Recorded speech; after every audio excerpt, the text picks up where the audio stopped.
Brand warfare is back.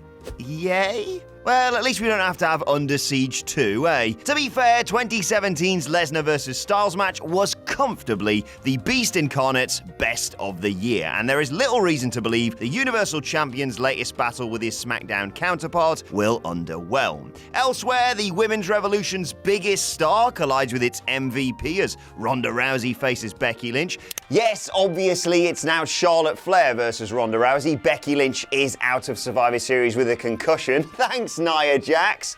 She injures most girls. It has been a bit of a crazy week in WWE, though, and you can hear more about that on Jules' Insane Things Happening in Wrestling on Friday. Right, on with the list. Seth Rollins meets Shinsuke Nakamura for the first time ever, and then of course there are the traditional elimination bouts. It would be a massive surprise if Survivor Series 2018 yielded a match worthy of the event's Hall of Shame. Many of the bouts within genuinely stand amongst the worst in company history. I'm Adam Wilborn from WhatCulture, and these are the 10 absolute worst matches in WWE Survivor Series history. Number 10, Triple H versus Vladimir Kozlov. Right, I've got to be careful what I say here because Kozlov in 2018 looks like this. Anyway, he was hugely exposed, with this WWE Championship stallfest proving once and for all that he wasn't even close to good enough to play a major role in the world's biggest wrestling promotion. Then again, neither was this guy,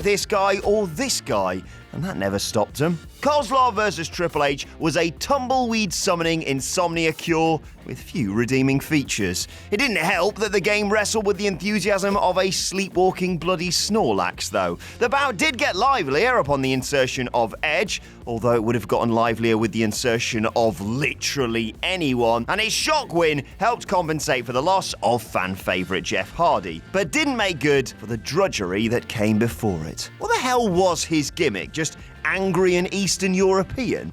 Number 9, Paige versus Charlotte. This match should have been awesome.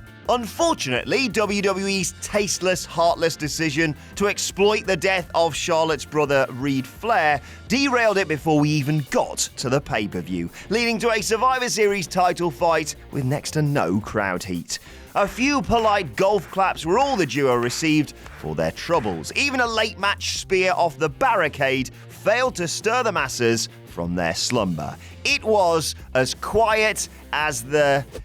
Yeah, this was a bitterly disappointing clash, and its 14-minute runtime felt like thrice that. Number 8, Truth Commission versus Disciples of Apocalypse. It's understandable that Survivor Series 1997 is only ever remembered as the night the Montreal Screwjob happened. If you didn't know that, how are you here?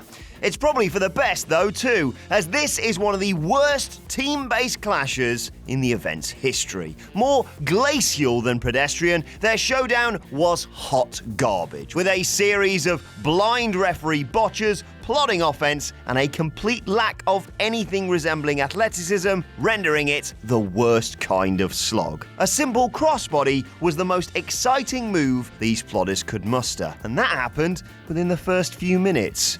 Jesus, we're only at number 8. Number 7, Men's 5-on-5 Elimination, Team Raw versus Team SmackDown 2017. Conclusive proof, if it were ever needed, that Triple H does whatever the hell he wants in modern WWE. The Survivor Series 2017 main event was an exercise in self-fellatio, and not the good kind. A myriad of problems dragged this cluster down. It was populated primarily by aging wrestle dads. Fan favorites Bobby Roode and Shinsuke Nakamura were just cast aside. John Cena played only a blink and you'll miss it role, and Braun Strowman spent 20 minutes selling one suplex.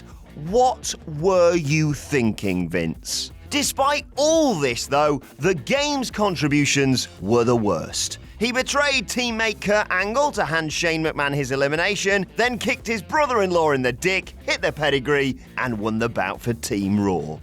What was the point of this exactly, aside from giving internet fans everywhere their go-to choke me daddy meme? Number 6. Theodore Long versus Eric Bischoff. More of a glorified angle than a wrestling match, it was nonetheless an awful sack of sh**. The most obviously awful sack of shit on our list, in fact. Just look at the participants. Holla, holla, holla! It was an encounter that felt like a parody of a wrestling match. The Boogeyman showed up after a few minutes of distractions and shoe slaps because everything's better with the Boogeyman battering Bischoff but stopping short of filling his mouth with worms. Aww. This allowed Long to score the pin, bringing the clash to a sweet, merciful end that was already clear that its only purpose was to humiliate Eazy-E. Let it go, Vince, for God's sake. Number 5. Hornswoggle versus the Great Khali. Extremely large person versus extremely small person is exactly the kind of goofy sports entertainment formula that Vince McMahon strokes himself to sleep over. And popping himself was presumably the only goal the chairman had when putting this thing together in 2007. Hornswoggle had recently been revealed as Vince's illegitimate son. Ah, those were the days. Embarrassed that the fruit of his loins was a kayfabe leprechaun, the boss started booking the wee man against guys big enough to see him as an appetizer, with Umaga Swoggle's first opponent. This Survivor Series match was booked next. An overlong intro saw Shane and Vince make their way to the ring before Hornswoggle and his skill-deficient opponent fannied around ringside until Finlay came to everyone's rescue. His shillelagh blows earned Khali a DQ victory, and he grabbed Swoggle, pulling him from ringside and saving us from the torment of this certified dud extending far beyond the 3-minute mark. That being said, I will never get that time back. Number 4. Big Show versus Big Bossman, Midian, Prince Albert, and Viscera. Remember that time the Big Bossman invaded Big Show's father's funeral, then escaped with the world's largest athlete boogie boarding on his dad's casket? Yeah, of course you do. It's one of the most infamous segments in SmackDown history, and this, effectively, was the follow-up. The sight of Show choke-slamming the 500-pound Viscera was impressive, but it was also the contest's only highlight. It was no more than a procession of worthless Attitude-Era geeks marching themselves into a wood chipper. But the 7-footer at least left the building looking like the man, having pinned Triple H to capture the WWE Championship. And, as my missus is always saying, at least it was only 87 seconds. Number 3. Mae Young, Fabulous Moolah, Tori, and Deborah versus Ivory, Luna, Terry, and Jacqueline.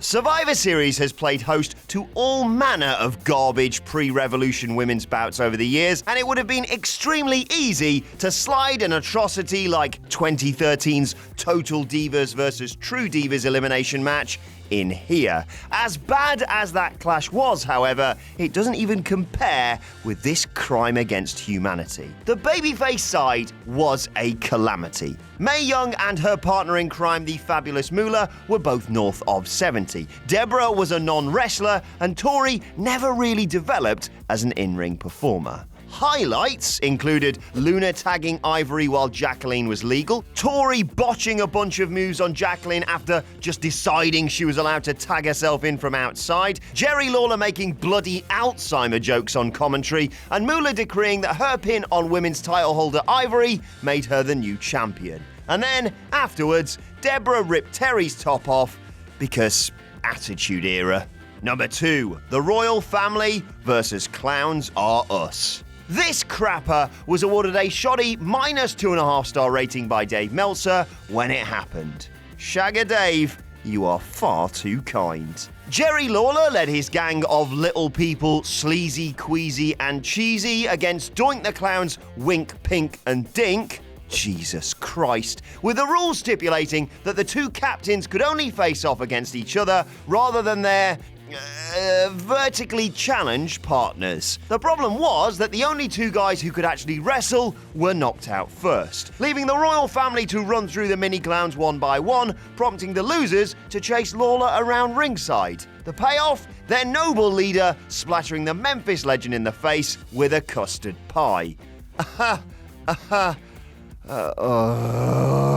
This failed comedy bout delivered precisely one funny gag, as Dink mounted Doink's shoulders, ready for a chicken fight with one of Lawler's teammates, only for Jerry to get on top of one of his goons instead. Aside from that, the match was emblematic of the time period's problems as a whole. This was a dark, dark time for wrestling.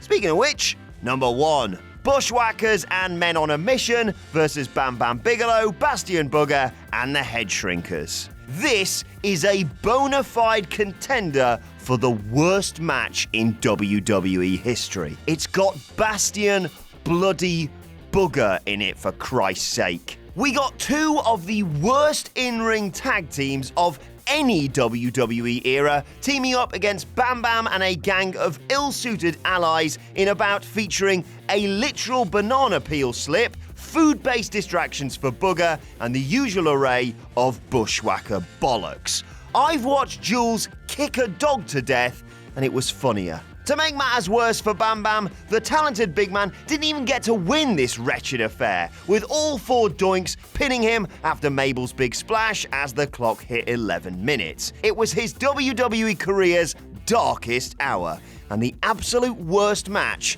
in Survivor Series history.